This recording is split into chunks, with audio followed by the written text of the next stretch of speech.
सोचिए जरा, संडे हो, छुट्टी हो और इंडिया पाकिस्तान का मैच टीवी पर आने वाला हो, लेकिन अचानक बारिश आ जाए और सब कुछ खराब हो जाए। आपका रिएक्शन कैसा होगा?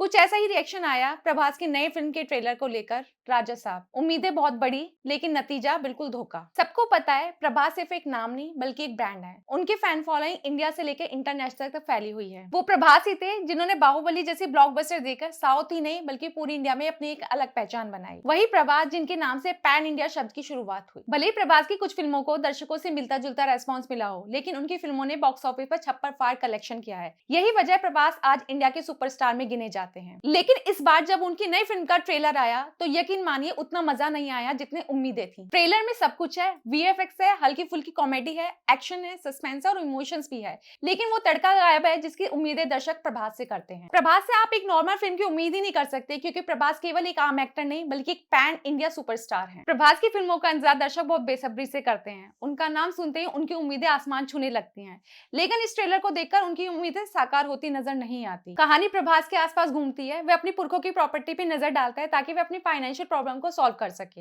ये प्रॉपर्टी एक भूतिया हवेली है जो वो अपने दोस्तों के साथ मिलकर इसे दोबारा से खोलना चाहता है। इस हवेली में प्रवेश करते ही उसके साथ कुछ अजीब और डरावनी घटनाएं होने लगती है। ये हवेली एक पूर्व राजा की है जो अपनी प्रॉपर्टी दूसरों के हाथों में नहीं देखना चाहता। प्रभास का किरदार एक खुशमिजाज लड़के का है जो बहुत निडर होकर इस हवेली में प्रवेश करता है, लेकिन जल्दी उसे एहसास होने लगता है कि जितना वो सोचकर आया था उतना आसान नहीं है। कहानी में सबसे बड़ा ट्विस्ट जब आता है जब ये पता चलता है कि ये हवेली राजा साहब की है और वो इसे बेचने की इजाजत नहीं दे रहे हैं। मतलब फिल्म का असली कंट्रोल राजा साहब के हाथ में है। दिलचस्प बात यह है कि प्रभास इसमें डबल रोल में है, लेकिन राजा साहब का रोल प्रभास ने निभाया है नहीं। इसके चलते फैंस में चर्चा और कंफ्यूजन हो गई है। एक तरफ डबल रोल की धमाकेदार एक्टिंग है तो दूसरी तरफ असली राजा साहब का रोल स्क्रीन पर नहीं दिख रहा। फिल्म को लेकर सोशल मीडिया पर बहस जोर पकड़ रही है। लोग पूछ रहे हैं क्या राजा साहब की एब्सेंस फिल्म की कहानी को कमजोर बना रही है या फिर प्रभास का डबल रोल इस कमजोरी को दूर कर देगा। यही वजह है कि राजा साहब की फिल्म अब सिर्फ एक फिल्म नहीं रह गई है बल्कि एक बड़ा कंट्रोवर्सी स्टोरी बन गई है। बॉक्स ऑफिस पर ये टकराव और फैंस की एक्साइटमेंट इसे और भी रोमांचक बना रही है। अब देखना यह है कि जनता किसे ज्यादा पसंद करती है, राजा साहब की बिना कहानी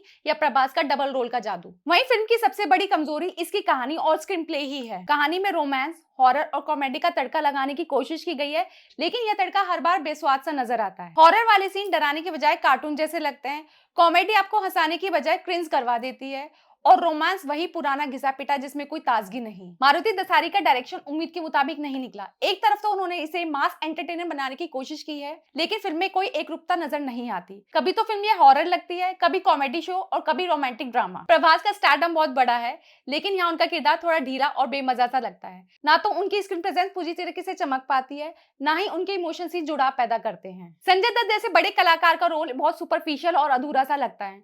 वहीं अगर हीरोइन की बात करें तो मालविका और निधि अग्रवाल का रोल केवल एक सजावट के रूप में इस्तेमाल किया गया है। फिल्म के वीएफएक्स अच्छे हैं लेकिन ज्यादा अट्रैक्ट नहीं कर पाते। वहीं हॉरर सीन्स में कुछ रियलिटी की जरूरत है जो इस फिल्म में दिखाई नहीं पड़ते। म्यूजिक और बैकग्राउंड स्कोर फिल्म को ऊपर उठाने के बजाय और भारी बना देते हैं। वहीं इतनी कमियां होने के बावजूद ट्रेलर में कुछ सीन वाकई कमाल के हैं, जैसे प्रभास का तलवार वाला सीन जो सिर्फ एक सीन नहीं बल्कि उनकी ताकत और स्क्रीन प्रेजेंस का एक परफेक्ट शॉट है। फिर वो सीन जब वो मगरमच्छ के साथ लड़ते हैं, ऐसे रोमांचक और ग्राफिकल स्टाइल एक्शन बहुत कम फिल्मों में देखने को मिलता है। वहीं संजय दत्त का लुक फिल्म में बहुत शानदार और दमदार है जो हर फ्रेम में एक अलग छाप छोड़ता है। इन सब सीनों की वजह से राजा साहब सिर्फ एक कहानी नहीं बल्कि एक विजुअल और थ्रिल एक्सपीरियंस बन जाती है। वहीं ट्रेलर का लास्ट सीन जो सबका ध्यान खींचता है, ये केवल एक सीन नहीं बल्कि पूरी फिल्म का ट्विस्ट और धमाके का प्रीव्यू है। प्रभास का स्क्रीन प्रेजेंस, एक्शन और रोमांच सब कुछ एक ही फ्रेम में है, क्योंकि जब राजा साहब की कुर्सी भी पलटती है तो समझो सारा खेल अब शुरू होता है। जैसा कि मैंने वीडियो की शुरुआत में कहा था, प्रभास केवल एक एक्टर नहीं बल्कि वो स्टार है जिन्होंने पैन इंडिया सिनेमा का रास्ता खोला। उन्होंने न केवल साउथ